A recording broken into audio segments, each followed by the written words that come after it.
Hello കൂട്ടുകാരെ, ഞാൻ വന്നു കേട്ടോ. ഞങ്ങൾ ഫാമിലി ആയിട്ട് ഒരു പർച്ചേസിന് ഇറങ്ങിയതാണ്. വേറെ എവിടെയല്ല കേട്ടോ. മാനന്തവാടി ഇപ്പോൾ ഒരു പുതിയ ഹൈപ്പർ മാർക്കറ്റ് തുടങ്ങിയിട്ടുണ്ട്, ഹാപ്പി 7 ഡേയ്സ്. എൻ്റെ ഡെസ്റ്റിനേഷൻ വരുന്നത് മാനന്തവാടി ബസ് സ്റ്റാൻഡിൻ്റെ ഓപ്പോസിറ്റാണ്. മോൻ അങ്ങോട്ട് കയറിയിട്ടുണ്ടായിരുന്നില്ല, വണ്ടിയിൽ തന്നെ ഇരുന്ന്. അതുകൊണ്ടു എടുത്ത് പിന്നെ സാധനങ്ങളൊക്കെ മേടിക്കാൻ വേണ്ടി ഇറങ്ങിയേ. സാധനങ്ങൾക്കൊക്കെ അത്യാവശ്യം നല്ല ഓഫറൊക്കെ ഉണ്ടായിരുന്നു. ഞാൻ അത്യാവശ്യം കുറച്ച് സാധനങ്ങളൊക്കെ വാങ്ങിയിട്ടുണ്ടായിരുന്നു. അതൊക്കെ ബില്ലടിച്ച് പേ ചെയ്ത് അവിടെ നിന്ന് ഇറങ്ങിയിട്ടുണ്ടായിരുന്നു. അതിൻ്റെ കൂടെ നമുക്കൊരു കൂപ്പണൊക്കെ കിട്ടും കേട്ടോ. അതൊക്കെ അവിടെ നമുക്ക് ഫില്ല് ചെയ്തിടാവേ.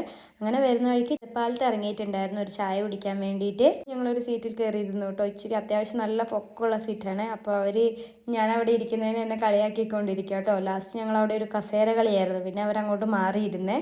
പിന്നെ ഞാനും എൻ്റെ പുറകെ പോയി കേട്ടോ. അങ്ങനെ ഞങ്ങളവിടെ ഇരിക്കുമ്പോൾ ആദൂട്ടിൻ്റെയും കിച്ചൂട്ടിൻ്റെയൊക്കെ ശ്രദ്ധ പോയത് ആ പട്ടിയിലോട്ടാട്ടോ. എൻ്റെ പേരെന്താണെന്ന് എനിക്കറിയില്ലേ. അങ്ങനെ കുറച്ച് നേരം അവരതിനെയൊക്കെ നോക്കി കളിച്ചുകൊണ്ടൊക്കെ ഇരുന്ന്. അതിന് നമ്മളെ ചായയും ഷവർമയൊക്കെ വന്നിട്ടുണ്ടായിരുന്നു. അതൊക്കെ കഴിച്ച് തിരിച്ച് നേരെ നമ്മളെ വീട്ടിലോട്ട്. അപ്പോൾ അടുത്ത വീഡിയോ ആയിട്ട് വരാം. Tata bye bye, take care.